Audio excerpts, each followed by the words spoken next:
जय हिंद दोस्तों, स्वागत है आपका आपके अपने YouTube Rao share competition hub channel पे। तो जैसे कि आप जानते हैं कि इस समय पढ़ाई का दौर है। जो बच्चे हैं हमारे वो नीट की आईआईटी में जो है जेई मेंस की खूब जोर तोर से तैयारी कर रहे हैं। तो हमारा आज ये वीडियो आपके लिए ही समर्पित है। बहुत ही अच्छा वीडियो है। आज हम वीडियो आपके लिए लेकर के आए हैं ध्वनि और तरंगे। जी हाँ, आपने सही सुना, जो ध्वनि और तरंगे हैं। तो ध्वनि और तरंगे इसमें जो ऑब्जेक्टिव क्वेश्चन पूछे जाने वाले हैं, जो क्वेश्चन आते हैं एनसीईआरटी के थ्रू, वो आपके लिए लेकर के आए हैं। बहुत ही इंपॉर्टेंट होगा। तो बच्चों बने रहें हमारे साथ और देखें, इस क्वेश्चन का आनंद उठाएं और क्वेश्चन को हल करते चलें। तो देखिए, ये है क्वेश्चन आपको दिखाई दे रहा है।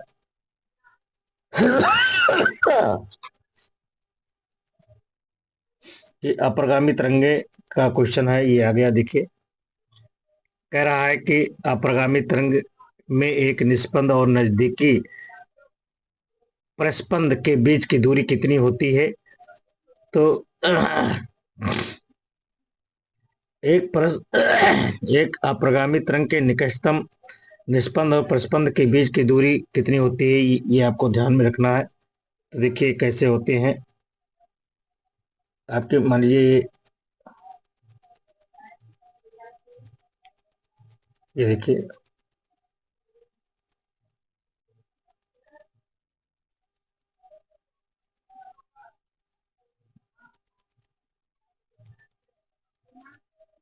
ये देखिए, ये अगर मान लीजिए है आपका, तो क्या होगा कि यहाँ पर आपका ये आधा हो जाता है। जहाँ ये नोड है आपका, तो एन ये हो जाएगा। यहाँ पर आपकी मान लीजिए आपकी दूरी हो जाएगी, तो ये हो जाएगा। ये आपका यन मान है। यहाँ पर भी आपका ये यन है। तो ये हो जाएगा आपका प्रगामी निस्पंदन और प्रस्पंदन के बीच की जो दूरी होगी वो क्या होगी? λ/4 होगी। यानी सी ऑप्शन आपका सही है। ये ठीक है। अगला क्वेश्चन होगा, अप्रगामी तरंगों में या तरंग में क्या अधिकतम होती है? क्या इसमें मान सही है? तो इसमें आपका निस्पंदों पर विकृति अधिकतम होती है। ठीक है, ये सही है। अगला क्वेश्चन देखिए, ये रहा आपका। निस्पंदों के दोनों ओर स्थित कणों में कलांतर कितना होता है? तो ये कलांतर होता है आपका 180 एंगल का होता है। ये ध्यान में रखना है आपको। ये सी ऑप्शन सही है।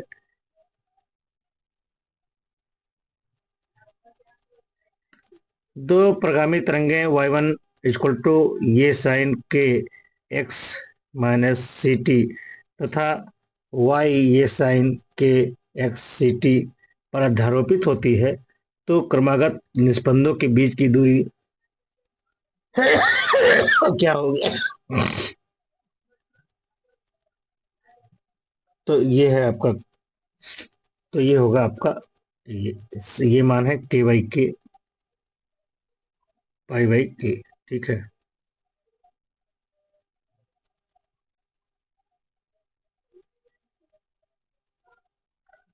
Z1 Z2 Z3 तीन तरंगे इस प्रकार हैं कि Z1 का मान ये साइन के एक्स ओमेगा टी, Z2 बराबर ये साइन के एक्स ओमेगा टी, Z3 ये साइन के वाई माइनस ओमेगा टी। निम्नलिखित में से कौन सा संबंध अप्रगामी तरंग के लिए तरंग को व्यक्त करता है, ये आपको बताने हैं। तो ये है आपका Z1 प्लस Z2।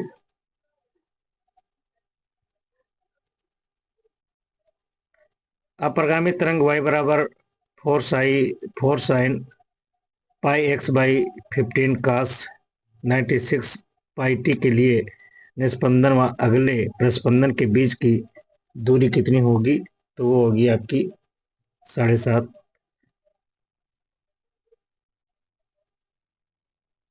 ठीक है।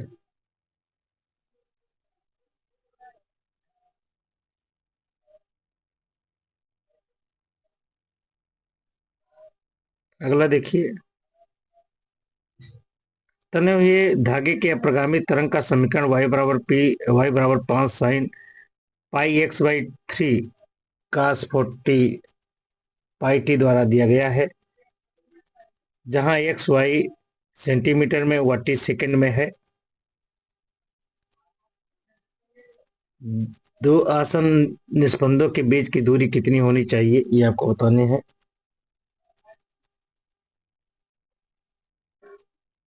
तो देखिए, इसका ये देखिए 6 सेंटीमीटर होगा।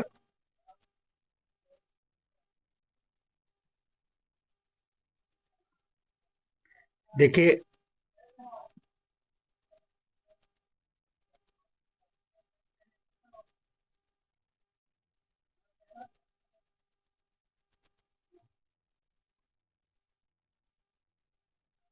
ये आपका समीकरण है 5xt = J sign 2 pi lambda we T cos 2 pi Y lambda equal x प्रदर्शित करता है, इसके द्वारा प्रदर्शित करता है। ये है आपका अनुप्रस्थ प्रगामी में। अप्रगामी तरंग में निस्पंदन पर क्या होता है, तो ये आपका ये और डी दोनों सही है, ये ठीक है। दाब तथा घनत्व में परिवर्तन अधिकतम होता है और ऊर्जा भी न्यूनतम होती है। तो ये दोनों क्वेश्चन आपके लिए बड़े इंपॉर्टेंट है। देखिए, इस वीडियो में जितने भी क्वेश्चन हैं वो बहुत ही इंपॉर्टेंट हैं और आपको पिछले विगत वर्षों में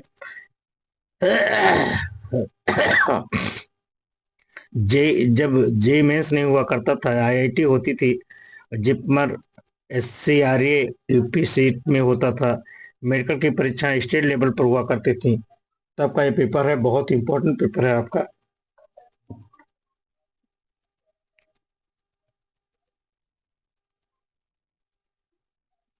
एक अप्रगामी तरंगे में देखिए क्या होता है। तरंगों में क्या सही है, इसमें यह है प्रत्येक दोलन काल में सभी कण एक ही साथ 2 बार विश्रामावस्था में आते हैं। अगला क्वेश्चन देखिए, ये क्वेश्चन बड़ा ही इंपॉर्टेंट है, कई बार पूछा गया है। देखिए आपको दिखाई दे रहा है मेंस, एससीआरए, है ना, ये सब कंपटीशन में पूछा गया है। इसमें एक समीकरण दर्शाया गया है, दूसरे तरंग का अध्यारोपण करके एक अप्रगामी तरंग इस प्रकार बनाती है कि बिंदु x बराबर 0 निस्पंदन है। इस दूसरी तरंग का समीकरण क्या होगा, ये आपसे पूछा जा रहा है, ठीक है। तो ये इसके लिए होगा आपका, ये सही है, y बराबर माइनस ये कास के प्लस ओमेगा टी।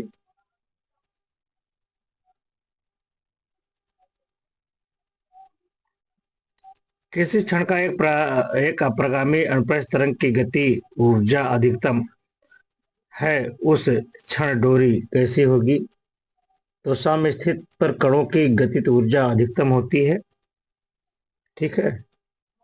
तो ये आपका ये सही होगा।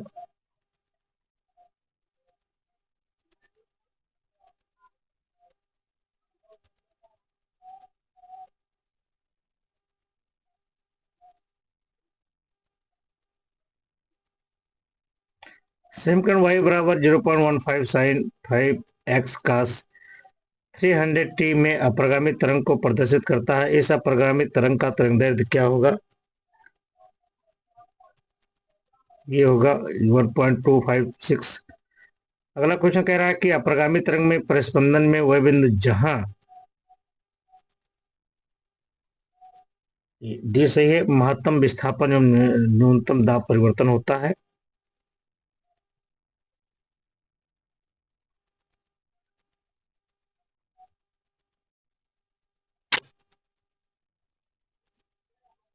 अगला क्वेश्चन है, अप्रगामी तरंगों में दो निस्पंदनों के बीच सभी कण मध्य स्थिति से गुजरते हैं।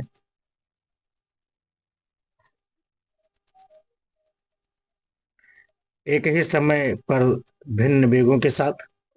अगला क्वेश्चन है, किस अवस्था में अप्रगामी तरंगें बन सकती हैं, किस अवस्था में अपरगामी तरंगे बन सकती हैं?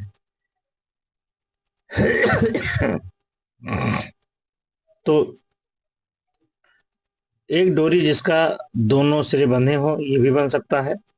एक डोरी जिसका एक सिरा बंधा दूसरा मुक्त होता है, ये भी हो सकता है। सी है आपका कि जब आपतित तरंग दीवार से परावर्तित होती है, ये भी सही है। इसमें तीनों आपके ऑप्शन ए बी सी सही है। ठीक है, नेक्स्ट क्वेश्चन देखिए, ये रहा आपका 1.2 एंगस्ट्रॉम दूरी पर स्थित दो परमाणु के मध्य में अपरगामी तरंगे का निर्माण होता है, जिसमें दो स्पंदन तथा दो स्पंदन है, जिसमें दो निस्पंदन और दो प्रस्पंदन है। अपरगामी तरंग की तरंग दैर्ध्य क्या होगी, ये आपको बताने हैं। तो ये हो जाएगी लैम्डा इक्वल टू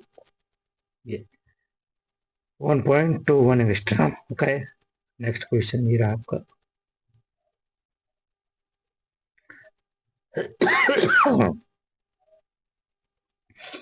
अपरगामी तरंगों में दो क्रमागत निस्पंदन था, प्रस्पंदन के बीच की दूरी 20 सेंटीमीटर है। ठीक है, ये आपको दिया गया। 60 सेंटीमीटर की दूरी पर स्थित दो कणों के बीच कलांतर कितना होगा? तो 20 सेंटीमीटर की दूरी पर कलांतर आपसे पूछा जा रहा है, डेल्टा फाइव इक्वल टू, तो ये होगा आपका, इसका न्यूमेरिकल लगाना पड़ेगा। देखिए, ये आपका सूत्र है डेल्टा फोर इक्वल टू 20। कितना देगा? 20 सेंटीमीटर, है ना। तो delta lambda four equal to 20, ये देखिए आपका न्यूमेरिकल होगा।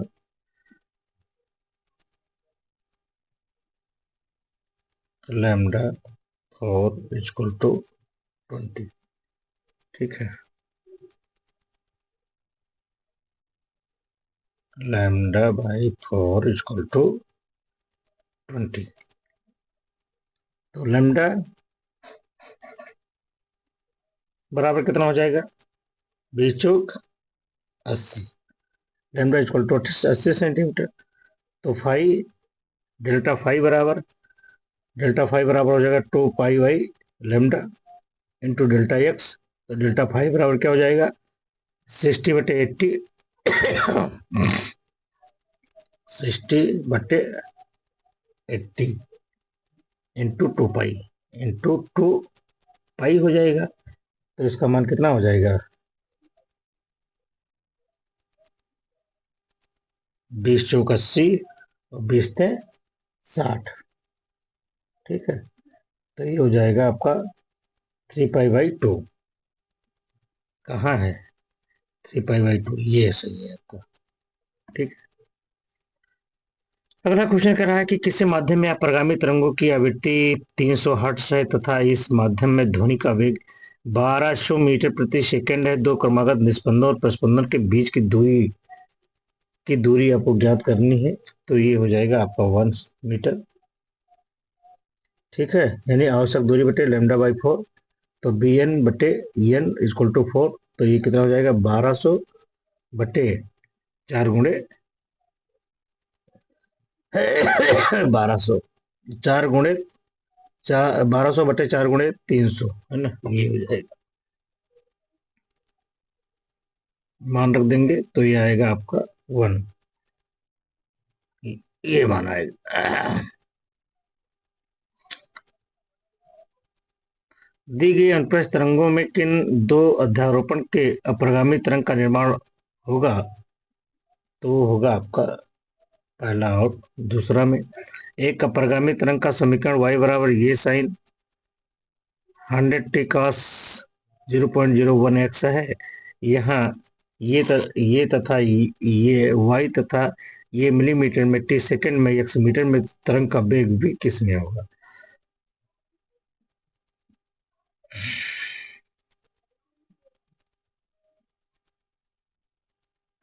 ये होगा 100 हर्ट्ज आवृत्ति की तरंग डोरी से होकर के दृढ़ सिरे से टकराती है तथा परिवर्तित होकर वापस लौट आती है। इस डोरी के दृढ़ सिरों से 10 सेंटीमीटर दूरी पर निस्पंदन बनता है। आपतित तरंग का वेग क्या होगा? तो आपतित तरंग का वेग होगा 20 मीटर प्रति सेकंड। ठीक है,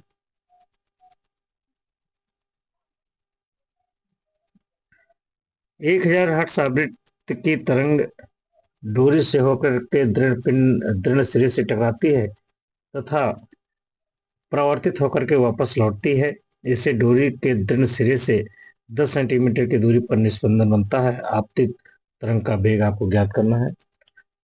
तो ये आपका अगला क्वेश्चन है, अप्रगामी तरंगों में क्या होता है?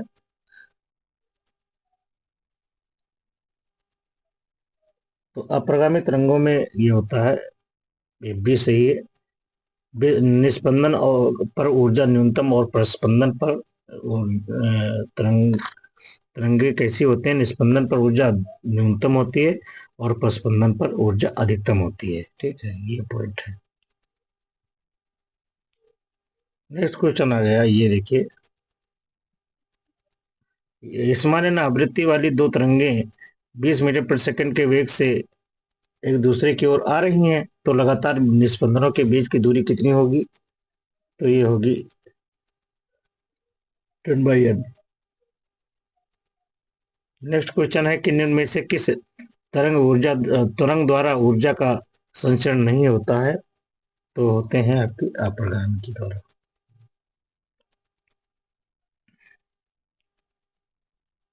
एक तनी हुई डोरी का समीकरण y बराबर 5 sin 2πx/3 cos 20πt है के अनुरूप कंपन करती है।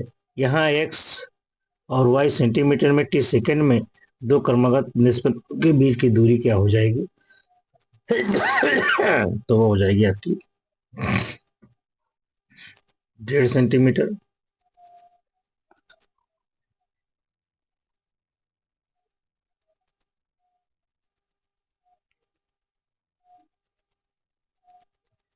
समान आयाम तथा समान तरंग दैर्ध्य की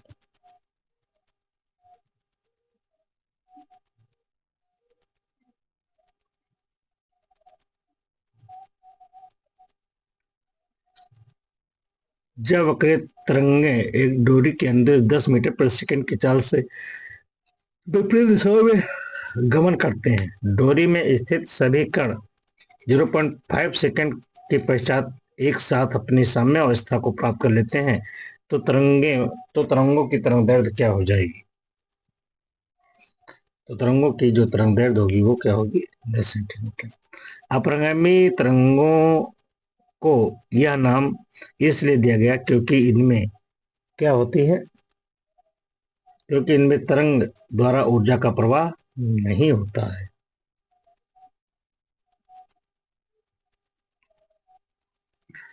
समान आवृत्ति की दो तरंगें एक दूसरे की ओर 16 मीटर प्रति सेकंड के वेग से आ रही हैं। दो क्रमागत निस्पंदों के बीच की दूरी ज्ञात कीजिए। तो वो है आपकी ये। अगला क्वेश्चन है, अप्रगामी तरंगे। तो अप्रगामी जो तरंगे होती हैं, ये बी और सी, इन्हें ऊर्जा का स्थानांतरण नहीं करती हैं और निस्पंदन और प्रस्पंदन बनाती हैं। अगला देखिए,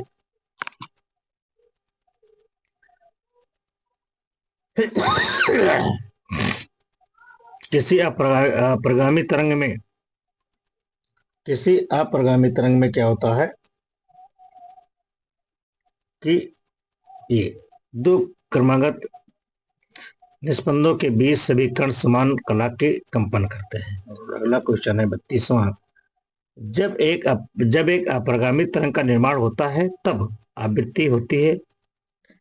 तो आवृत्ति ये आपका सही है, अध्यारोपित होने वाली तरंगों की आवृत्ति के बराबर होती है। ठीक है, तो ये इतना था। अब आप आगे अगला क्वेश्चन है डोरी में कंपन से संबंधित। जी, डोरी में कंपन बड़ा ही इंपॉर्टेंट क्वेश्चन है ये आपका। और देखिए, ये 1994 में SCRA में पूछा गया था, जो कि इंजीनियरिंग के विभाग में बहुत बड़ा टॉप कंपटीशन हुआ करता था उस जमाने में। तो देखिए क्या है कि दो सिरों पर बंधी डोरी दो भागों में कंपन कर रही है, इस तरंग की तरंग दैर्ध्य क्या होगी? ठीक है, तो ये आपको बताने हैं। तो ये है आपका, ये सही है। अगला क्वेश्चन है कि 1 सेंटीमीटर लंबी डोरी 256 हर्ट्ज की मूल आवृत्ति से कंपन करती है। तनाव पर आरोपित अपरिवर्तित रखते हुए यदि लंबाई कितनी हो जाए, एक का 1/4 कर दिया जाए, तब नई मूल आवृत्ति कितनी हो जाएगी। तो एन प्रोपोर्शनल 1/L यानी N2/N1। तो ये कितना हो जाएगा, इसकी हर्ट्ज आवृत्ति क्या हो जाएगी, 1024। ये सही है। ठीक है।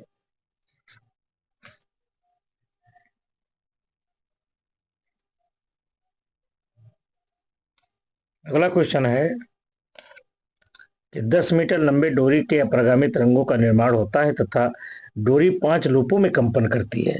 ध्यान में रखना है, यदि तरंग वेग 20 मीटर प्रति सेकंड हो तो आवृत्ति कैसी होगी। देखिए, ये सीबीएसई में पूछा गया है, जिपमर जितने भी उच्च कोटि की मेडिकल परीक्षा हुआ करती थी उनमें सब में ये क्वेश्चन लगाया गया है, पूछा गया है। तो ये है आपका 5 हर्ट्ज के।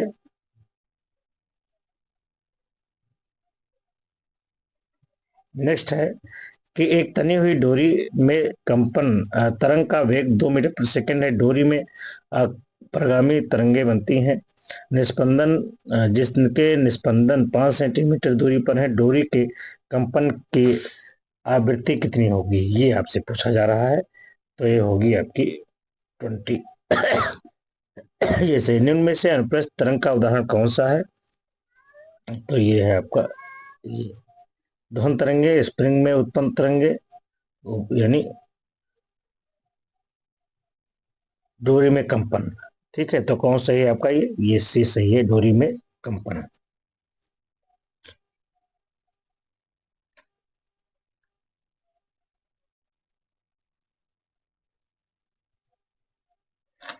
अगला क्वेश्चन है कि दो स्थिर सिरों के मध्य तनी हुई किसी डोरी की लंबाई 1 मीटर व द्रव्यमान इतना है, 5×10⁻⁴ तथा इसमें 20 न्यूटन का तनाव है। यदि इसे किसी एक सिरे से 25 सेंटीमीटर की दूरी पर किसी बिंदु पर खींच करके कंपित कराया जाए तो ये किस आवृत्ति से कंपन करेगी। तो ये आवृत्ति ये कंपन करेगी आपकी 200 हर्ट्ज से। ठीक है।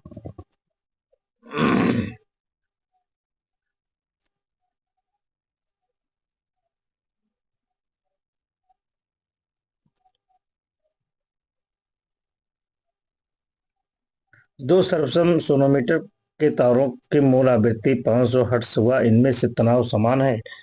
इनमें से किसी एक तार के तनाव में कितने प्रतिशत वृद्धि की जाए कि दोनों को साथ साथ बजाने पर 5 विस्पंदन उत्पन्न हो। तो देखिए, आपको जानना होगा कि 5 विस्पंदन प्रति सेकंड उत्पन्न करने के लिए एक तार की आवृत्ति कितनी, आवृत्ति बढ़ा करके 505 हर्ट्ज करनी पड़ेगी। 5 से कितना, 505 हर्ट्ज करनी पड़ेगी। अर्थात मूल आवृत्ति में कितना प्रतिशत होगा, 1% की वृद्धि होगी। क्लियर। तो इसका मतलब क्या होगा, ये दो तनाव प्रतिशत में परिवर्तन कितना हो जाएगा, 2% हो जाएगा। ठीक है, ये सही है। अगला क्वेश्चन कह रहा है, 8वां क्वेश्चन है कि एक डोरी में अनुप्रस्थ तरंगे उत्पन्न हो रहे हैं जिनका समीकरण y बराबर 0.021 साइन x प्लस 30t है। ठीक है, जहां x और y मीटर में है, t सेकंड में है। ये डोरी का रेखीय घनत्व 1.3 इंटू 10⁻⁴ किलोग्राम प्रति मीटर हो तो डोरी में तनाव कितना होगा। तो डोरी में तनाव कितना होगा, तो ये होगा आपका,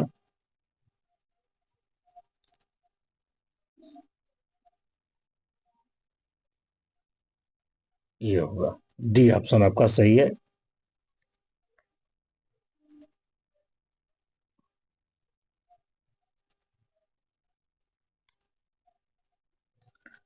यदि किसी सोनोमीटर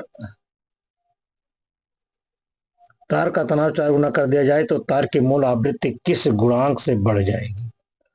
ठीक है, तो हो जाएगी एन प्रोपोर्शनल √t। ठीक है, यानी कौन सा सही है आपका, ये सही है। किसी डोरी में उत्पन्न दोलनों को दोगुना करने के लिए इसके तनाव को करना चाहिए, तो इसके तनाव को कैसा करना चाहिए, 4 गुना कर देना चाहिए।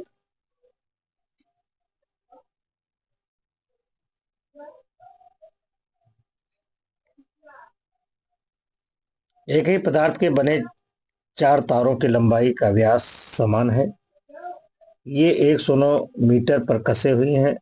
यदि इसके तनाव का अनुपात 1:4:9:16 हो तो इनके मूल आवृत्तियों का अनुपात कितना होगा?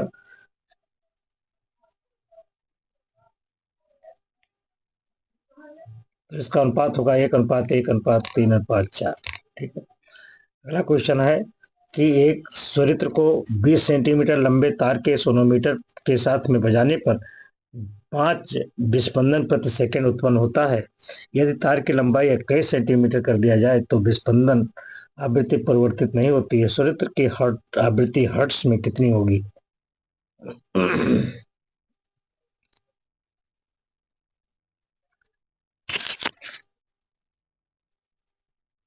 तो ये होगी आपकी 200।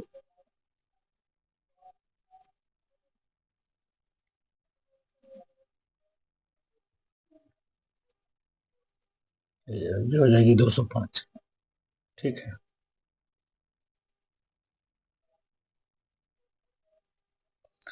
लिखा है कि दोनों सिरों पर कसी हुई या लंबाई की तनी हुई डोरी में उत्पन्न अपरगामी तरंग की तरंगदैर्ध्य लैम्ब्डा है, तब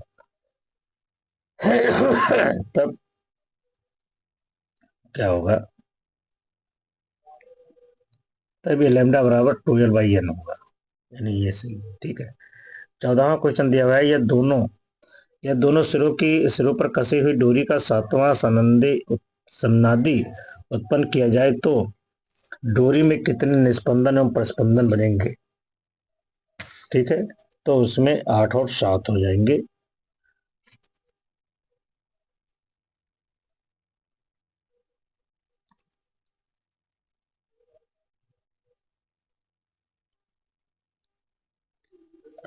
क्वेश्चन है कि दोनों सिरों पर कसी हुई डोरी में यदि नई सन्नादी उत्पन्न की जाए तो इसकी आवृत्ति 7वें सन्नादी की तुलना में क्या होगी? तो ये होगी आपकी, ये पहला अधिक होगी। कि सोनोमीटर के तार की आवृत्ति n है। किसी सोनोमीटर की तार की आवृत्ति स्मॉल n है। यह तार का तनाव 4 गुना कर दिया जाए तो डोरी तो लंबाई एवं इसकी लंबाई को 2 गुना कर दिया जाए तो नई आवृत्ति क्या होगी? तो नई आवृत्ति होगी उसकी n ही होगी। ठीक है।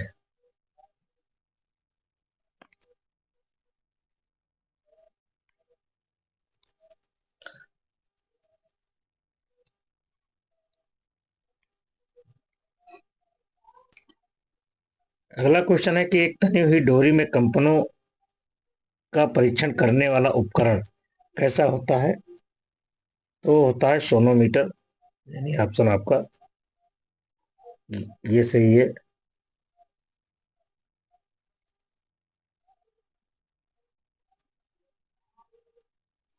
कह रहा है कि एक वाद्य यंत्र पर, अगला क्वेश्चन है कि एक वाद्य यंत्र पर डोरी की लंबाई 50 सेंटीमीटर और इसके मूल स्वर की आवृत्ति 270 है। यदि 1000 हर्ट्ज की आवृत्ति का स्वर उत्पन्न करना हो तो डोरी की लंबाई कितनी होनी चाहिए? तो डोरी की लंबाई होनी चाहिए आपकी कितनी? ये 13.5 सेंटीमीटर।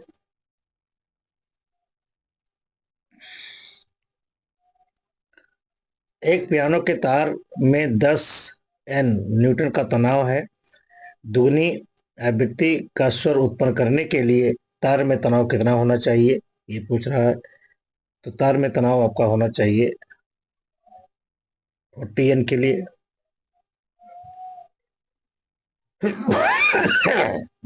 अगला क्वेश्चन, एक तने हुए तार में उत्पन्न आवृत्ति 100 हर्ट्ज से 400 हर्ट्ज करने के लिए इसके तनाव को कितने गुना बढ़ा दिया जाए?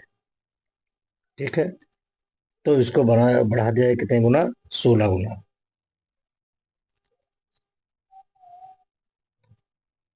किसी तनी हुई डोरी के मूल स्वर की आवृत्ति 2 गुना करने के लिए इसकी लंबाई प्रारंभिक लंबाई की 3/4 गुनी कर दी जाती है।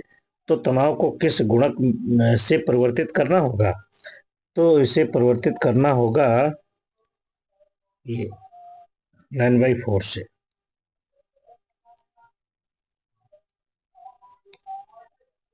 एक 7 मीटर डोरी का द्रव्यमान 0.035 किलोग्राम है। डोरी में तनाव साढ़े सिक्सटी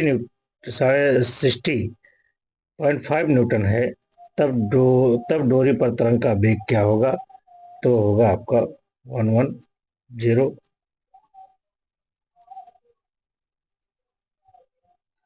दो सिरों पर कसी हुई यह लंबाई की किसी डोरी में द्वितीयक सन्नादि उत्पन्न होता है। सन्नादि उत्पन्न करने के लिए उसे किन बिंदुओं पर उठाना तथा पकड़ना चाहिए? तो उसे ये देखिए पहला सही है।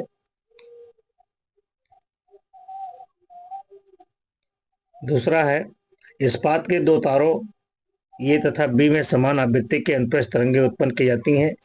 ये का व्यास बी का 2 गुना है तथा ये में तनाव बी के तनाव का आधा है। तो ये तथा बी में तरंगों के वेगों का अनुपात कितना होगा? तो होगा आपका 1/2 √2।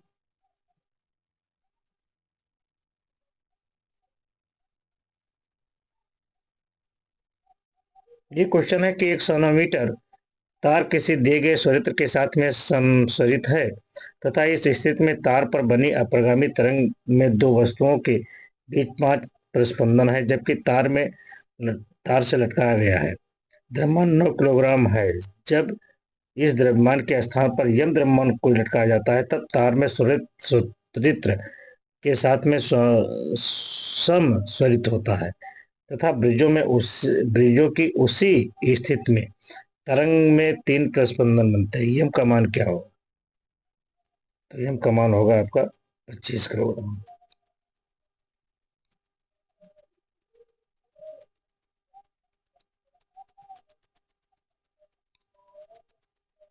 एक तनी हुई डोरी के तनाव में 69% की वृद्धि की जाती है। कंपन की आवृत्ति नियत बनाए रखने के लिए इसकी लंबाई में कितने प्रतिशत की वृद्धि करनी चाहिए? कितने प्रतिशत? 30%।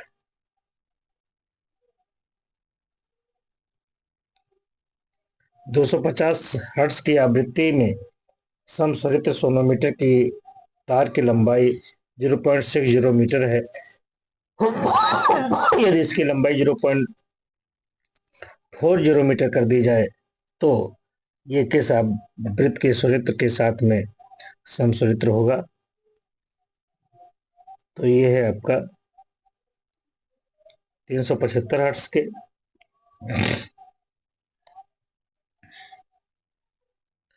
दो दृढ़ आधारों पर किसी डोरी की लंबाई 40 सेंटीमीटर है। इस पर उत्पन्न अपरिगामी तरंग की अधिकतम 1.5 सेंटीमीटर में होगी कितनी?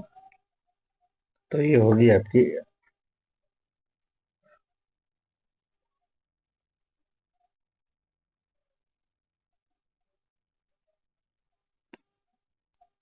एक वाद्ययंत्र में डोरी की लंबाई 50 सेंटीमीटर तथा इसकी मूल आवृत्ति 800 हर्ट्ज है। 1000 हर्ट्ज की आवृत्ति उत्पन्न करने के लिए डोरी की लंबाई कितनी होनी चाहिए? एम्स 2002 में पूछा गया था क्वेश्चन। ठीक है ये सही है इसका।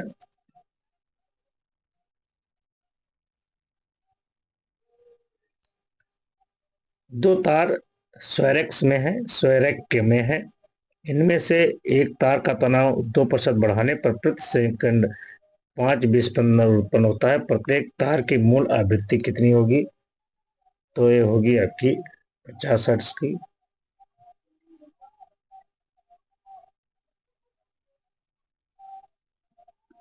स्टील की दो एक समान तार ए और बी को समान तनाव पर कंपित किया जाता है। यदि ए का प्रथम अर्धस्वरक बी के द्वितीयक अर्धस्वरक के बराबर है तो ए की त्रिज्या बी की दोगुनी हो तो तारों की लंबाइयों का अनुपात आपको बताना है कि क्या होगा। तो वो है आपका 1:3। अगला क्वेश्चन कर रहा है कि यदि किसी तनी हुई डोरी की लंबाई 40% कम कर दी जाए तथा तनाव 44% बढ़ा दिया जाए तो अंतिम तथा प्रारंभिक मूल आवृत्तियों का अनुपात कितना होगा, ये आपको बताने हैं। तो ये है आपका 2:1।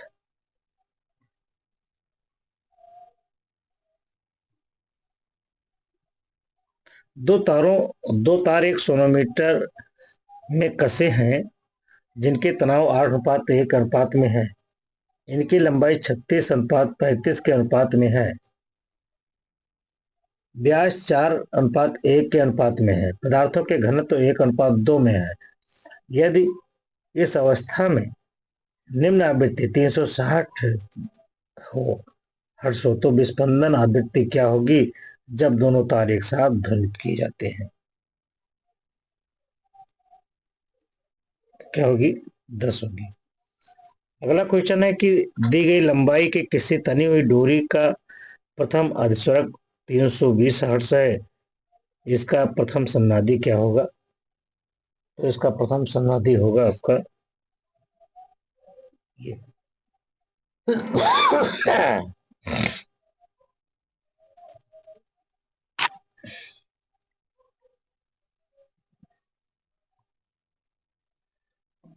अगला क्वेश्चन है कि एक अनुप्रस्थ ज्या तरंग डोरी में अक्ष की धनात्मक दिशा में 10 सेंटीमीटर प्रति सेकंड की चाल से संचित होती है।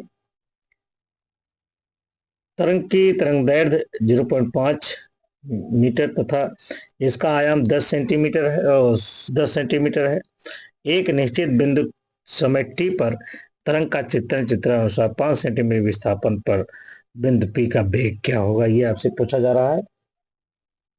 तो ये होगा आपका √3π/50 प्रति सेकंड। ठीक है,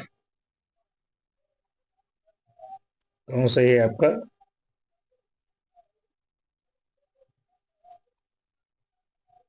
ये सही। ठीक है,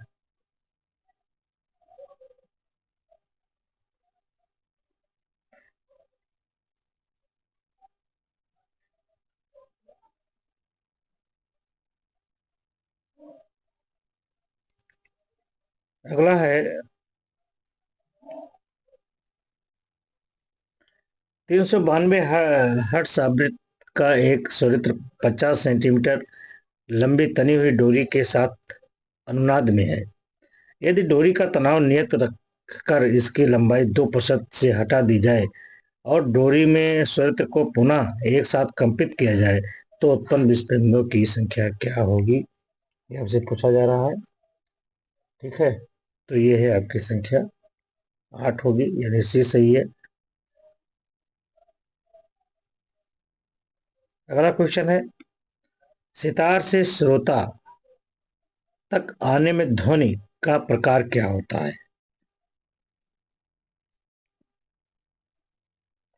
सितार में श्रोता तक आने में ध्वनि का प्रकार क्या होता है, ये आपको बताने हैं। तो वह है आपका अनुदैर्घ्य प्रगामी होती है। और अगला क्वेश्चन है कि मेलोडी के प्रयोग में अनुप्रस्थ विधा में स्वरित्र की आवृत्ति तथा डोरी में उत्पन्न तरंग की आवृत्ति का अनुपात क्या होगा? ठीक है, तो वो है आपका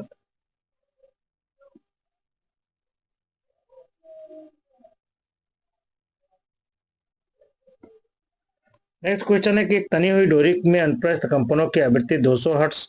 यदि डोरी में तनाव 4 गुना कर दिया जाए तो इसकी लंबाई 1/4 कर दी जाए तो कंपन की आवृत्ति क्या होगी? तो कंपन की आवृत्ति होगी 1600 हर्ट्ज की। नेक्स्ट क्वेश्चन आ रहा है आपके स्क्रीन पर, यह रहा कि तीन एक समान तारे को कंपनों की आवृत्तियों N1 N2 N3 यह है। यदि इन्हें जोड़ करके एक तार बनाया जाए तो इसमें कंपनों की आवृत्ति क्या हो जाएगी, ये आपसे पूछा जा रहा है।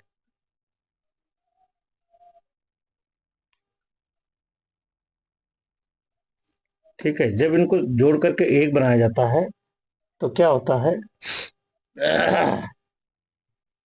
तो आपका ये बनेगा एन 1/n होता है 1/n1 धन 1/n2 धन 1/n3। क्लियर?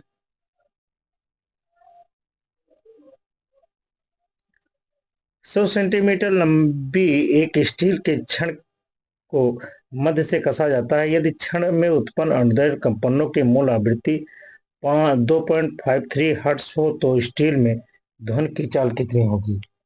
तो यहाँ पर ध्वनि की चाल होगी आपकी क्या? फर्स्ट होगा।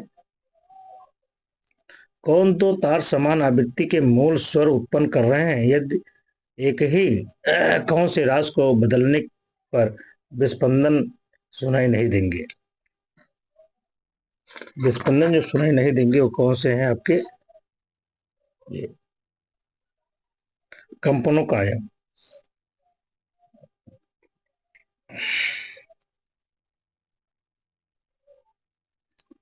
0.5 मीटर लंबे और 2 × 10⁻⁴ किलोग्राम द्रव्यमान की डोरी पर जब 20 न्यूटन का तनाव आरोपित किया जाता है तो उत्पन्न द्वितीयक सन्नादिक की आवृत्ति क्या हो जाएगी?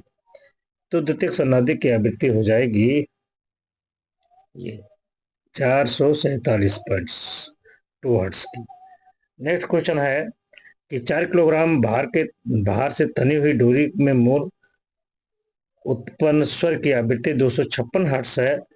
अष्टक स्वर उत्पन्न करने के लिए आवश्यक भार कितना होगा?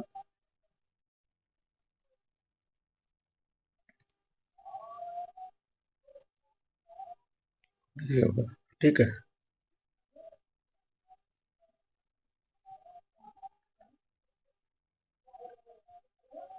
एक ही पदार्थ से बनी दो कंपन करने वाली डोरियों की लंबाई L तथा 2L है तथा त्रिज्याएं क्रमशः 2R और R हैं। दोनों डोरियों में तनाव समान है। दोनों डोरियां मूल विधा में कंपन करती हैं। प्रथम यह लंबाई की डोरी की आवृत्ति N1 तथा दूसरी डोरी की आवृत्ति N2 है, तब क्या होगा? N2 की आवृत्ति का अनुपात होगा,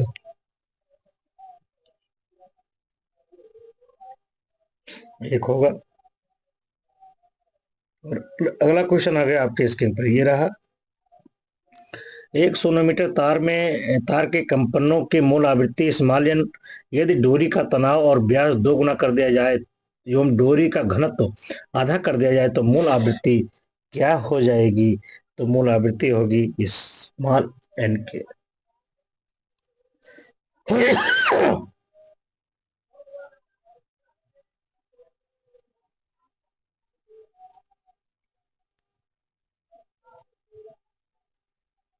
1 सोनोमीटर तार के मुक्त सिरे पर 50.7 किलोग्राम लटकाने से उसमें तनाव उत्पन्न होता है।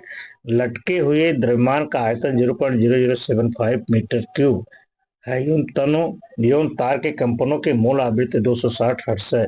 यदि लटके हुए द्रव्यमान को पूर्णतः जल में डुबो दिया जाए तो मूल आवृत्ति क्या हो जाएगी? तो ये मूल आवृत्ति हो जाएगी 240 हर्ट्ज की।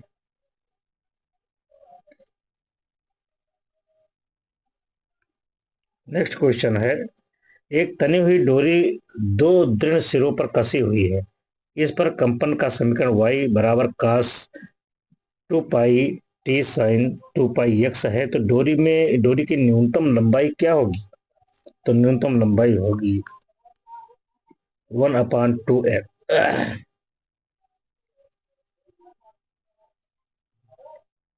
सोनोमीटर तार की मूल आवृत्ति n है। यदि लंबाई तनाव व्यास 3 गुने कर दिए जाए तो इसकी मूल आवृत्ति क्या होगी? तो इसकी मूल आवृत्ति हो जाएगी आपकी n/3/√3।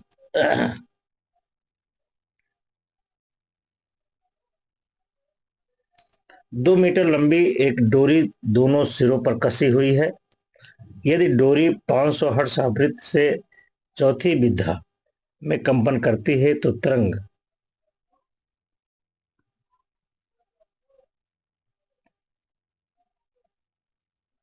चाल तो तरंग चाल क्या होगी?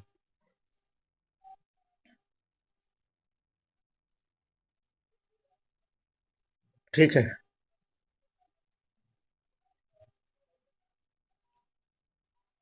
अगला क्वेश्चन है कि समान पदार्थ के दो तनी डोरियों में तनाव समान है। ये मूल विधा में कंपन कर रहे हैं। यदि इन्हीं आवृत्ति का अनुपात 1/2 एवं कपित खंडों की लंबाई का अनुपात 1:4 है, तब डोरी की त्रिज्या का अनुपात कितना होगा?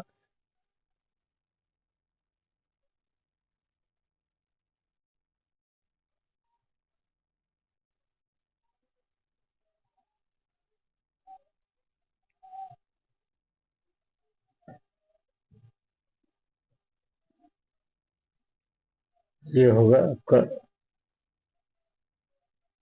ठीक है, ये 8:1।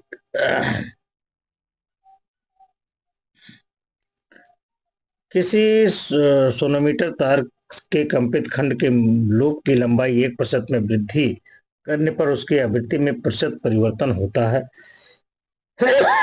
कितने के परिवर्तन होता है? तो होता है 1 के परिवर्तन की। ठीक है।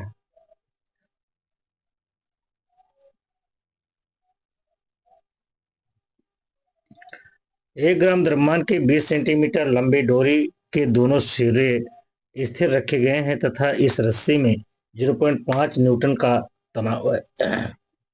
100 हर्ट्ज के किसी बाह्य कंपित के द्वारा इस डोरी में कंपन पैदा किए जाते हैं, तो कंपित डोरी के दो उत्तरोत्तर निस्पंदों के बीच की दूरी सेंटीमीटर में ज्ञात कीजिए।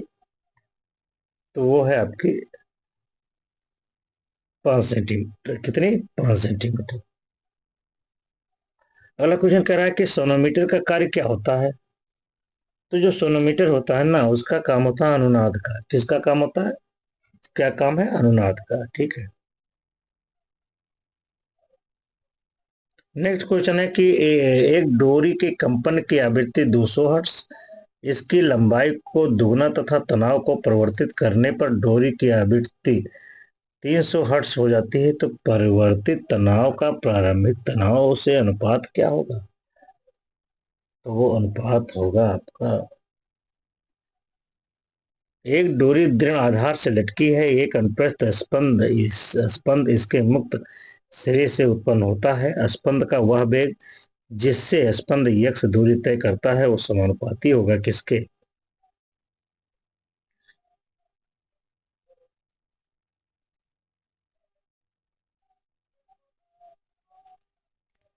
तो समानुपाती होगा यक्ष, तो ये समानुपाती तो है आपके √x के।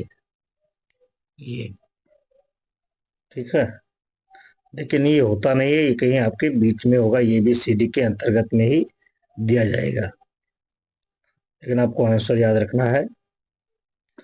दो समरूप तारों के समान तनाव के प्रभाव में मूल आवृत्ति 60 चक्र प्रति सेकंड है। ठीक है। फिर बताया गया यदि तार के तनाव में भिन्नात्मक परिवर्तन किया जाए तो किया जाए कि दोनों तारों को एक साथ कंपित करने पर 6 विस्पंदन प्रति सेकंड उत्पन्न हो जाए, तब आपको बताना है इसका मान। तो ये होगा 0.02।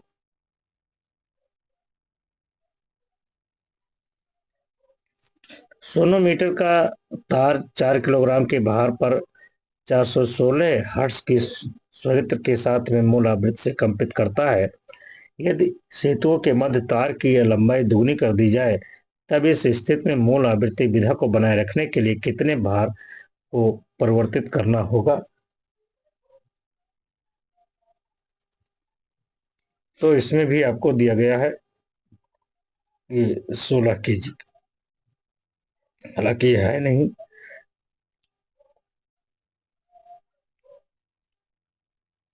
अगला क्वेश्चन है कि एक डोरी में चलती तरंग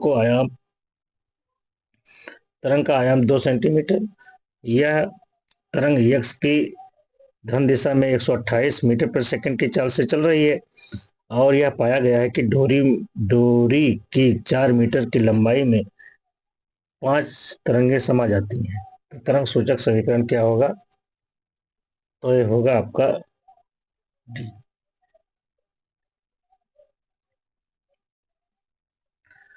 दो डोरियों की लंबाई L और 2L है, जबकि उसके तनाव क्रमशः T तथा 40 है।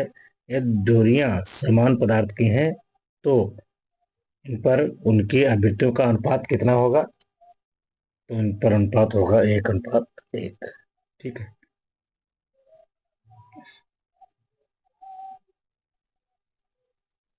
अब देखिए आगे आपके स्क्रीन पर ये रहा दिखाई दे रहा है आर्गन पाइप। इससे भी बहुत क्वेश्चन पूछे जाते हैं, ये क्वेश्चन बहुत इंपॉर्टेंट है, तो इससे भी आपको क्वेश्चन तैयार करने होंगे। देखिए क्वेश्चन क्या कह रहा है आपका, क्वेश्चन है कि आर्गन पाइप दो खुली आर्गन नलिकाओं की लंबाई क्रमशः यल तथा एल प्लस डेल्टा यल है। अंत्य संशोधन की उपेक्षा करने पर उनके बीच उत्पन्न विस्पंदों की आवृत्ति लगभग क्या होगी। ठीक है, ये पूछ रहा है लगभग होगी, यहाँ बी ध्वनि की चाल है। तो क्या होगा, ये होगा आपका। अगला क्वेश्चन कह रहा है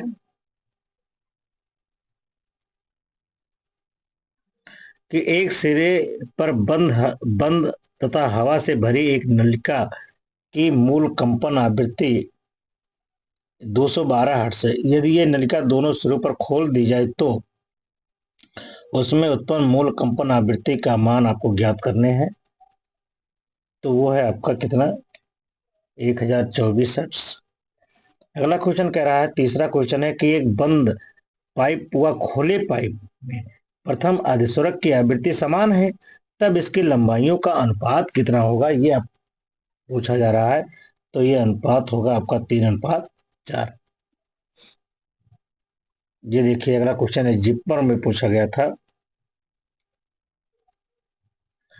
बंद पाइप के प्रथम अधिस्वरक की आवृत्ति कितनी होती है। तो ये है आपकी समान लंबाई में खुले पाइप के मूल स्वर की आवृत्ति के बराबर। ये भी सही है, ये भी सही है, अर्थात ये सही है। अगला क्वेश्चन,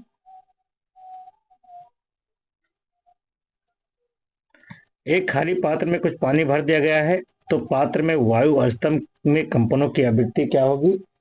तो ये होगी, बढ़ जाएगी, बढ़ती है। अगला क्वेश्चन है आपका कि एक सिरे पर बंद पाइप में अनुनाद की मूल आवृत्ति को बढ़ाया जा सकता है, तो इसमें कौन सही है।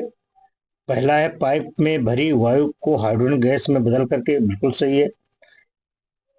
पाइप की लंबाई बढ़ी, ये गलत है। पाइप की लंबाई घटा करके भी, और ये यानी 3 सही है इसमें। अगला क्वेश्चन आ गया आपका स्क्रीन पर, ये रहा। यदि एक बंद पाइप में वायु स्तंभ 166 हर्ट्ज आवृत्ति की कंपित वस्तु के साथ अनुनाद की स्थिति में है, तो वायु स्तंभ की लंबाई क्या होगी। तो ये होगी आपकी 0.50 के। अगला कह रहा है कि वायु में ध्वनि का वेग 350 मीटर पर सेकंड है, तो 50 सेंटीमीटर लंबाई के खुले आर्गन पाइप की मूल आवृत्ति क्या होगी। तो ये हो जाएगी 350 ही होगी। क्लियर। अगला क्वेश्चन देखिए, ये रहा, जल्दी से देखिए अपने क्वेश्चन को। कह रहा है एक बंद आर्गन पाइप की लंबाई 1 मीटर है, ध्वनि का वेग 330 मीटर पर सेकंड है, तो द्वितीय स्वर की आवृत्ति क्या होगी। तो द्वितीय स्वर की आवृत्ति होगी क्या, 3 गुणे 330/4 हर्ट्ज की, है ना। नेक्स्ट क्वेश्चन आ गया, ये रहा आपके स्क्रीन पर। कह रहा है कि बंद आर्गन पाइप में उत्पन्न मूल स्वर की आवृत्ति यफ है, समान लंबाई के खुले आर्गन पाइप में उत्पन्न मूल स्वर की आवृत्ति क्या होगी। तो वो आवृत्ति होगी 2f के। नेक्स्ट क्वेश्चन ये रहा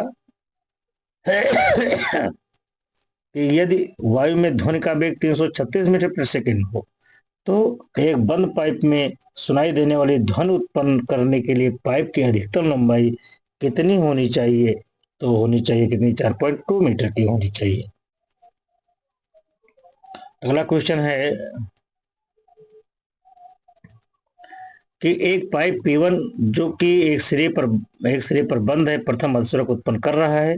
दूसरा पाइप P2 जो कि दोनों सिरों पर खुला है, द्वितीय अधिस्वरक उत्पन्न कर रहा है। ये दोनों पाइप P1 और P2 एक दिए गए सूत्र के साथ अनुनादित है। P1 और P2 की लंबाई का अनुपात क्या होगा। तो ये होगा आपका 3:8 होगा।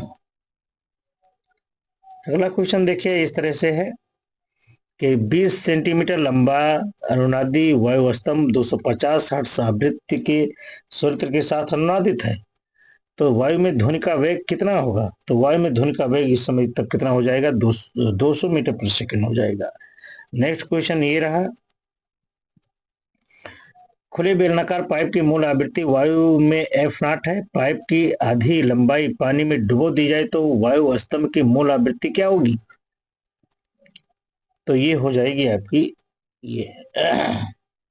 नेक्स्ट क्वेश्चन ये रहा आपका है, स्क्रीन पर दिखाई दे रहा है। यदि बंद आर्गन पाइप की लंबाई 1.5 मीटर तथा ध्वनि का वेग 330 मीटर प्रति सेकंड है तो पाइप में उत्पन्न द्वितीयक स्वर की आवृत्ति कितनी हो जाएगी? तो वो हो जाएगी आपकी 165। ठीक है। अगला क्वेश्चन है कि एक 30 सेंटीमीटर लंबा पाइप दोनों सिरों पर खुला है। 1.1 किलो हर्ट्ज के स्रोत के साथ पाइप पर कौन सा सनादी समन्वय होगा? तो वो हो जाएगा आपका द्वितीय।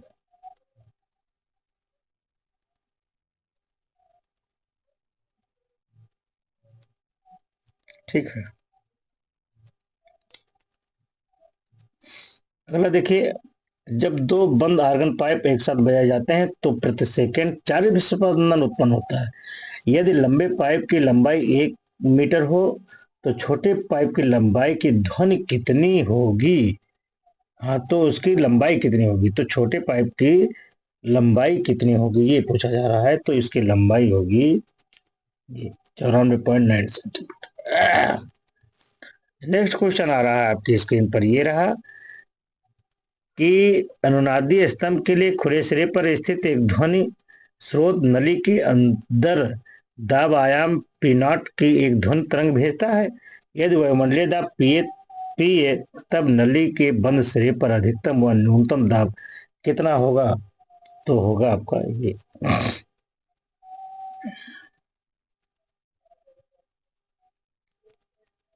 दो बंद पाइप अपनी मूल विधाओं में 10 विस्पंदन प्रति सेकंड उत्पन्न करती हैं। यदि इनकी लंबाई का अनुपात 25 और 26 हो तो मूल आवृत्ति क्रमशः कितनी की होगी? तो ये हो जाएगी आपकी 260 और 250 की। नेक्स्ट क्वेश्चन ये रहा आपका, एक बंद आर्गन पाइप तथा एक खुला आर्गन पाइप समान मूल आवृत्ति के लिए समस्वरिक है। इसकी लंबाइयों का अनुपात कितना होगा? तो उनकी लंबाई का अनुपात होगा 1:1:2 होगा। यदि खुले पाइप 500 हर्ट्ज आवृत्ति के स्वरित्र द्विभुज के साथ अनुनाद की अवस्था में है, ये पाया गया कि दो क्रमागत निस्पंदन खुले सिरे से 16 सेंटीमीटर व 46 सेंटीमीटर पर बनते हैं तो वायु स्तंभ में ध्वनि की चाल कितनी होगी? तो वो है आपकी कितनी? 300 मीटर प्रति सेकंड की। नेक्स्ट क्वेश्चन देखिए, ये रहा, एक बंद पाइप की मूल आवृत्ति ज्ञात करें। यदि वायु स्तंभ की लंबाई 42 मीटर हो तो कितना हो जाएगा? ये 2 हर्ट्ज होगा। यदि वायु में ध्वनि की चाल भी हो तो बंद पाइप जो कि यह आवृत्ति के साथ अनुनादित है, इसकी न्यूनतम लंबाई कितनी होगी? तो ये होगी B/4N।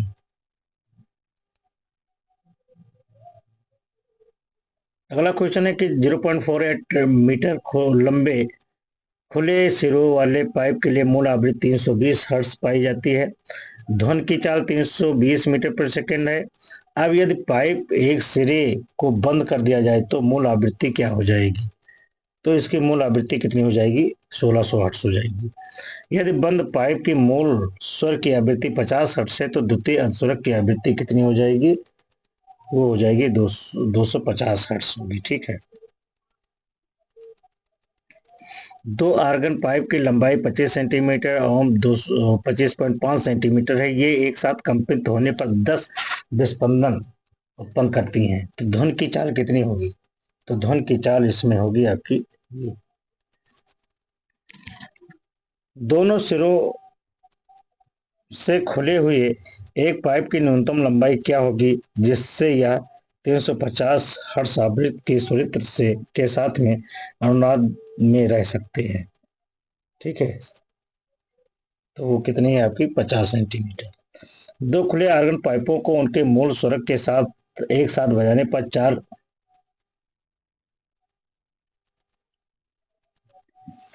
ये उनको साथ में बजाने पर 4 विस्पंदन प्रति सेकंड उत्पन्न होते हैं। यदि पाइपों की लंबाई क्रमशः 100 सेंटीमीटर और 102.5 सेंटीमीटर हो तो वेग कैसा होगा?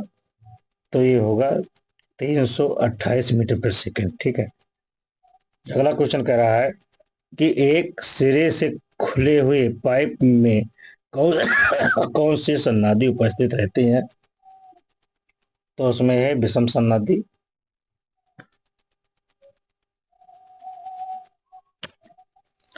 एक खुले पाइप को अचानक एक सिरे से बंद करने पर प्राप्त तृतीय सन्नादी की आवृत्ति खुले पाइप की तुलना में 100 हर्ट्ज से ज्यादा है तो खुले पाइप की मूल आवृत्ति कितनी हो जाएगी आपकी? तो ये होगी आपकी 200 हर्ट्ज की। नेक्स्ट क्वेश्चन है कि दो सर्वसम पाइप ए और बी हैं। ए के दोनों सिरे खुले हैं जबकि बी के दोनों सिरे बंद हैं। पाइप ए तथा बी के मूल स्वरों की आवृत्ति का अनुपात कितना होगा? तो वो है आपका 2:1।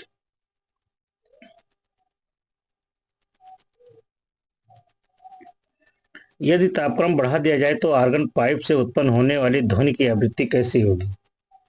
तो ये हो जाएगी आपकी बढ़ेगी। ठीक है। गैसों में ध्वनि की चाल ज्ञात करने वाला यंत्र क्या कहलाता है? तो वो कहलाता है आपका कुंडलिका। नेक्स्ट क्वेश्चन आपका ये रहा, वायु स्तंभ में अपरगामी तरंगे प्राप्त की जा सकती हैं चाहे वो वित्तकारी तरंगे हों। तो ये है आपका बी।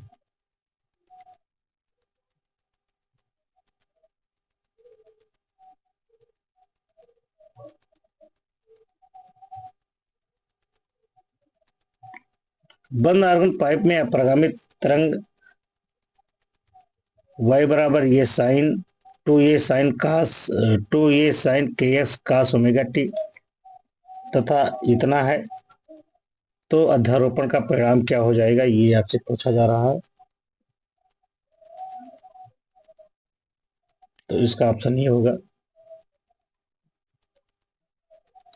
अगला क्वेश्चन है कि वायु स्तंभ में अपरगामी तरंगे बन रही हैं। वायु में ध्वनि की चाल यानी वेग 330 मीटर प्रति सेकंड है तथा आवृत्ति 165 हर्ट्ज है। तो निस्पंदों के बीच की दूरी क्या होगी? तो ये होगी आपकी 1 मीटर।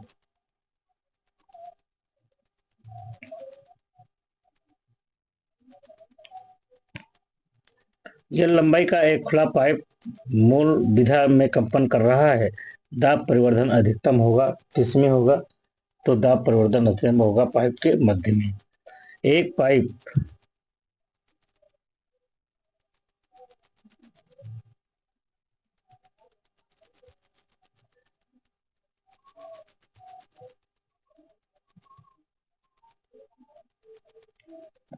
अगला क्वेश्चन है 0.5 मीटर के एक खुले पाइप की मूल आवृत्ति एलसी लंबाई में बंद पाइप की प्रथम अर्धस्वरक की आवृत्ति के तुल्य है।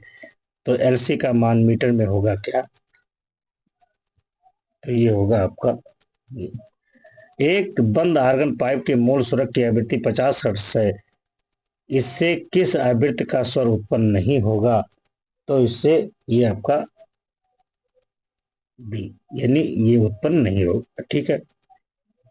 तो ये आपके क्वेश्चन थे आपके इसके। अब देखिए,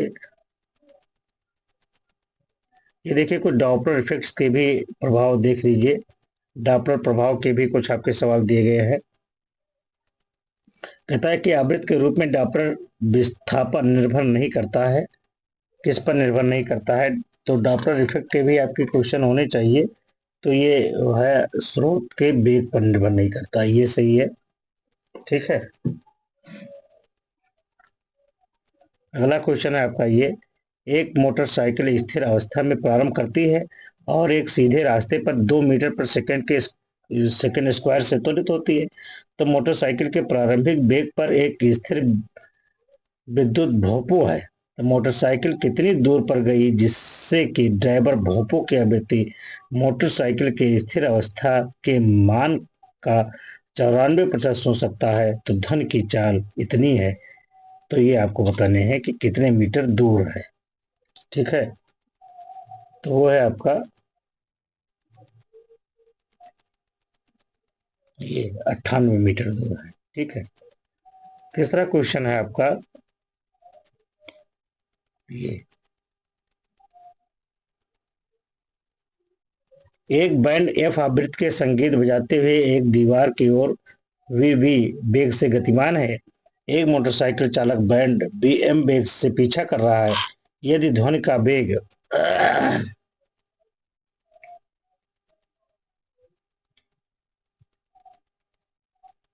यदि ध्वनि का वेग बी है,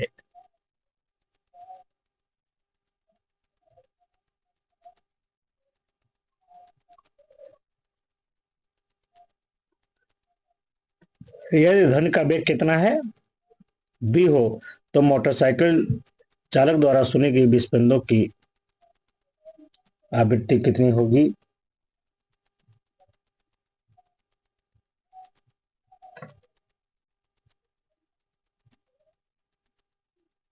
तो मोटरसाइकिल चालक की दो आवृत्तियां सुनता है।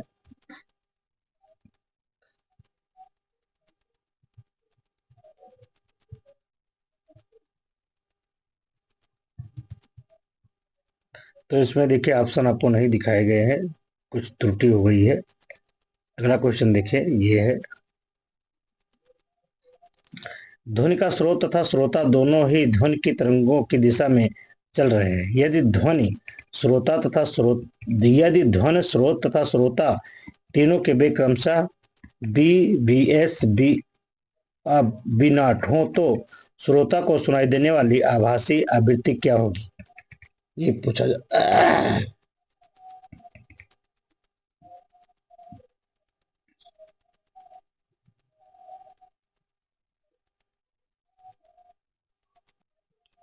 तो इसका आंसर होगा आपका ये बी होगा। अगला क्वेश्चन कह रहा है,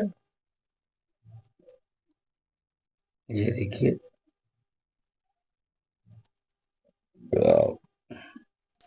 एक श्रोता यन आवृत्ति वाली ध्वनि स्रोत की तरफ गति करता है ध्वनि तथा उसके द्वारा सुनी गई आभासी ध्वनि 2n है। यदि वायु में ध्वनि का वेग 332 मीटर प्रति सेकंड है, तो श्रोता की चाल आपको ज्ञात करना है। तो श्रोता की चाल आपकी हो जाएगी 332 मीटर प्रति सेकंड। अगला क्वेश्चन कह रहा है, ये आ गया कि एक स्थिर स्रोत की ओर श्रोता जा रहा है। एक स्थिर स्रोत की ओर श्रोता जा रहा है, तो क्या सही होगा इसमें? तो इसमें सही है, आभासी आवृत्ति वास्तविक आवृत्ति से अधिक सुनाई देगी। अगला क्वेश्चन है, सीटी 200 सीट एक सीटी 256 तरंग प्रति सेकंड उत्पन्न करते हैं। यह सीटी का वेग श्रोता की ओर हो तो उसका मान वायु में ध्वनि का वेग 1/3 हो, तो श्रोता द्वारा प्रति सेकंड प्राप्त करने की व्याख्या क्या होगी? तो ये होगी आपकी ये फर्स्ट। ठीक है, अगला क्वेश्चन है आपका कि एक सीटी, ये हो गया है। अगला क्वेश्चन, एक व्यक्ति एक मोटर कार के हॉर्न की आवाज की आवृत्ति 2.5% के अंतर प्रतीत होता है। यदि मोटरसाइकिल व्यक्ति की ओर जा रही हो, तो ध्वनि वेग 320 मीटर प्रति सेकंड है हो, तो कार का वेग क्या होगा?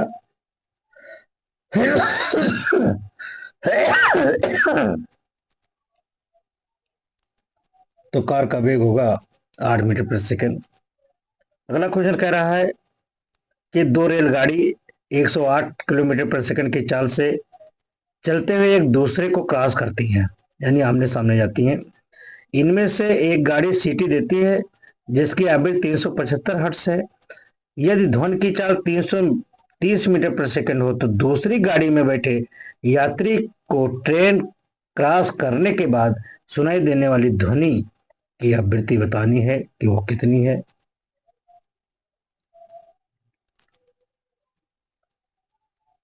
तो हो जाएगी आपकी 625 हर्ट्ज की। ठीक है, ये है। अगला क्वेश्चन कह रहा है, ये देखिए कि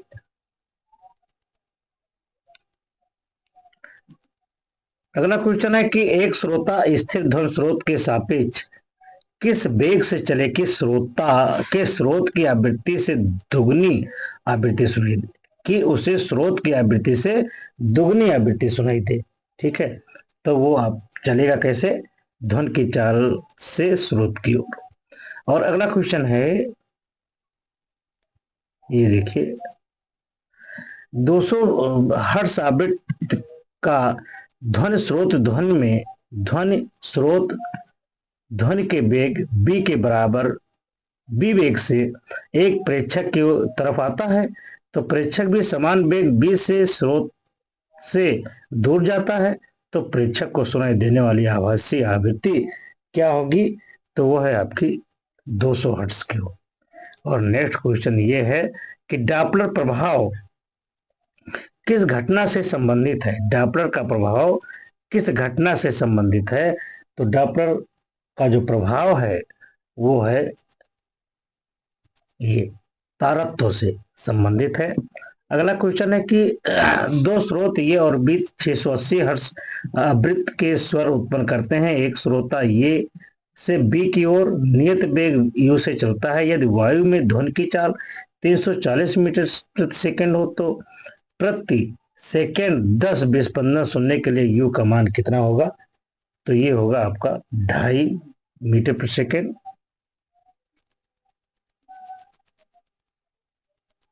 अगला है एक ध्वनि स्रोत स्थिर श्रोता की ओर गति कर रहा है। श्रोता को ध्वनि की आवृत्ति तिगुनी सुनाई देती है, तो ध्वनि का वेग b मीटर प्रति सेकंड में है, तो ध्वनि की चाल कितनी होगी? तो ध्वनि की चाल होगी आपकी, ठीक है।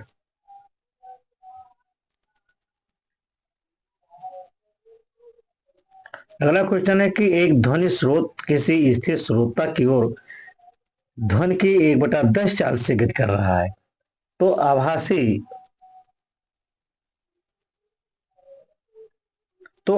आवृत्ति का वास्तविक आवृत्ति का अनुपात कितना होगा? तो होगा 10/9 के।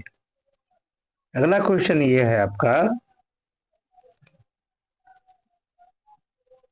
30 मीटर प्रति सेकंड के वेग से गतिमान दो रेलगाड़ियां परस्पर विपरीत दिशाओं में गुजरती हैं। एक रेलगाड़ी के सीटी की आवेश 600 हर्ट्ज, यदि ध्वनि की चाल 330 मीटर प्रति सेकंड है, तो दूसरी रेलगाड़ी में बैठे यात्री के लिए रेलगाड़ियों के परस्पर गुजरने से पूर्व आभासी आवृत्ति कितनी होगी?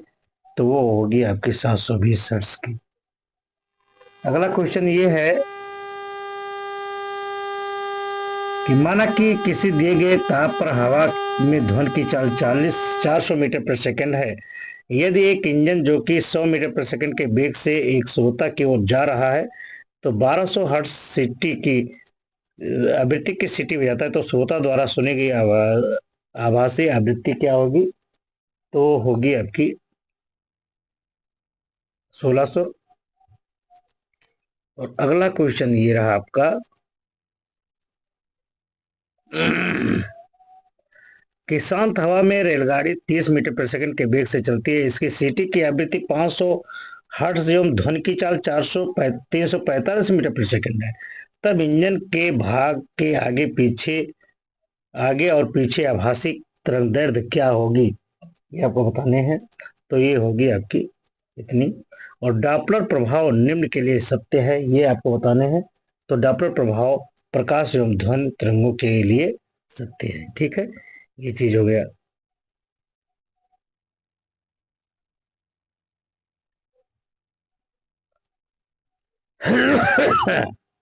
तो देखिए, इसमें बहुत से क्वेश्चन हैं। यहाँ सुस्वर ध्वनि के लिए भी कुछ आपसे क्वेश्चन पढ़ लिए जाए, दिखाए जाए आपके। ये देखिए आपके क्वेश्चन है कि किसकी ध्वनि का तारत्व अधिक होगा या अधिक होता है। ठीक है,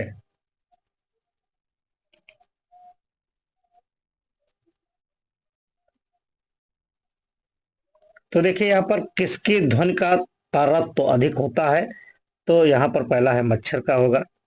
ठीक है, बहुत इंपॉर्टेंट क्वेश्चन है।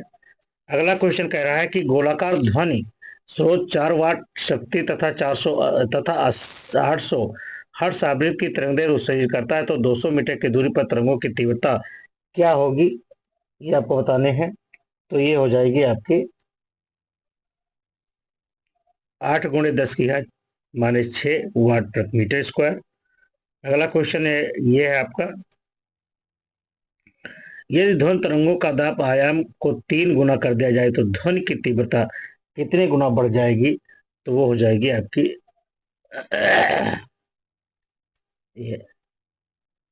ठीक है, अगला क्वेश्चन देखें, ये रहा,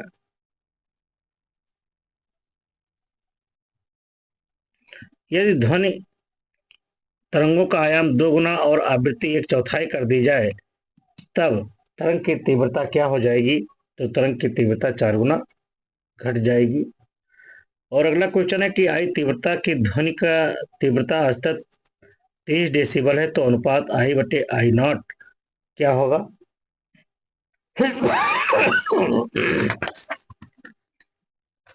तो ये होगा आपका 1000।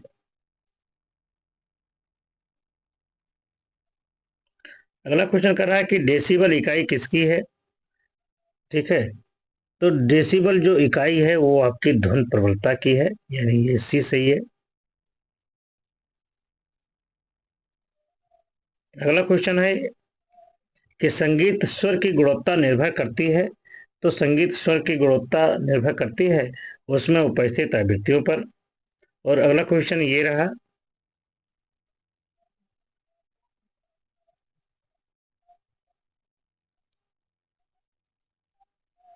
कि जब हम किसी धुन को सुनते हैं तो इसके स्रोत की पहचान कर सकते हैं, कैसे कर सकते हैं, धुन में उपस्थित अधिस्वरों से। ठीक है, और अगला क्वेश्चन ये है कि एक व्यक्ति यक्स केवल 10 किलो हर्ट्ज की आवृत्ति सुन सकता है एवं दूसरा केवल वाई वाई जो है 20 किलो हर्ट्ज की आवृत्ति सुन सकता है, तो 500 हर्ट्ज आवृत्ति का एक स्वर उसके सामने एक तनी हुई डोरी से उत्पन्न किया जाता है, तब क्या होगा, तब ये दोनों समान तारत्व व समान गुण की ध्वनियां सुनेंगी। ठीक है,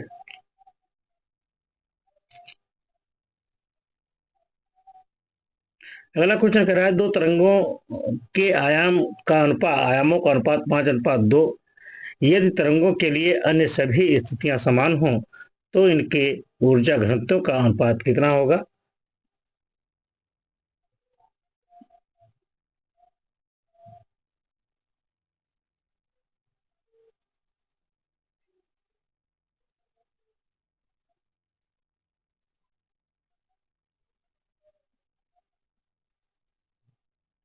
ये होगा आपको।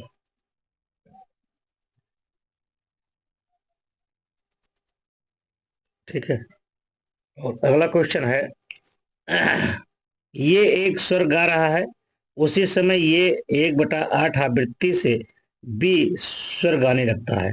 ये दोनों ध्वनियों की ऊर्जाएं बराबर हैं, तो बी के स्वर का आयाम क्या होगा, क्या आलाप भरेगा भैया, तो वो है आपका ये से 8 गुना। ठीक है, अगला कह रहा है कि ध्वनि की प्रबलता एवं तारत्व निर्भर करते हैं, ध्वनि की तीव्रता एवं तारत्व निर्भर करते हैं किस पर, तो निर्भर करते हैं तीव्रता एवं उसकी आवृत्ति पर। ठीक है, और अगला क्वेश्चन ये है, यदि बी आयतन के किसी हाल में अनुरणन समय टी है तब क्या होगा, तो टी प्रोपोर्शनल बी। अगला क्वेश्चन है ये कि एक रेडियो के स्पीकर से 2 मीटर की दूरी पर ध्वनि की तीव्रता 1 × 10⁻², माइक्रोन वेबर प्रति मीटर स्क्वायर है। 10 मीटर की दूरी पर तीव्रता क्या होगी? तो ये होगी आपकी ये।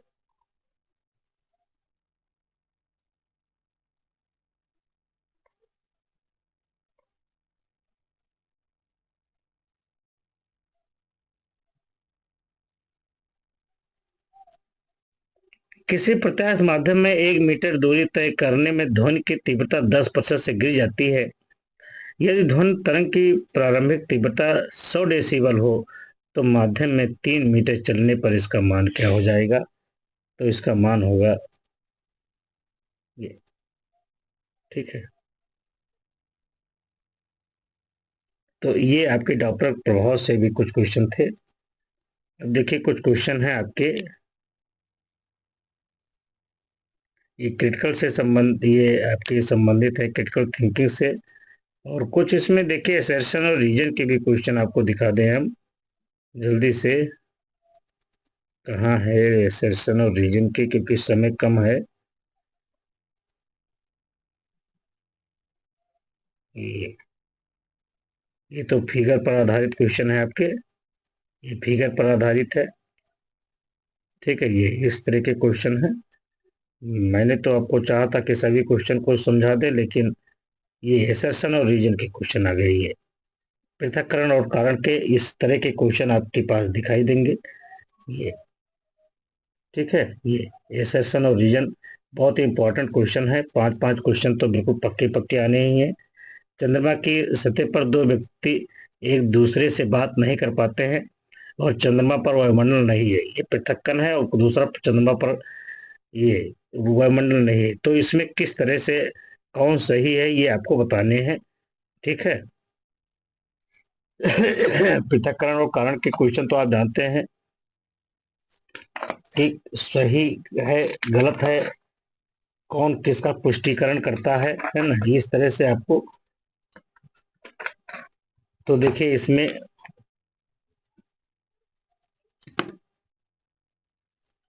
ये देखिए पृथक्करण कारण में पहला है, तो इसका पहला सही है। क्या सही है?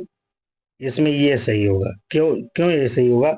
क्योंकि ध्वनि तरंगों के संचय के लिए माध्यम की आवश्यकता होती है और चंद्रमा की सतह पर वायुमंडल नहीं है, इसलिए ध्वनि तरंगे एक व्यक्ति से दूसरे व्यक्ति को संचित नहीं होंगी। यानी पृथक्करण सही है, कारण भी सही है, और दोनों इसकी सही इस पुष्टि कर रहे हैं, इसलिए इसका ये सही होगा।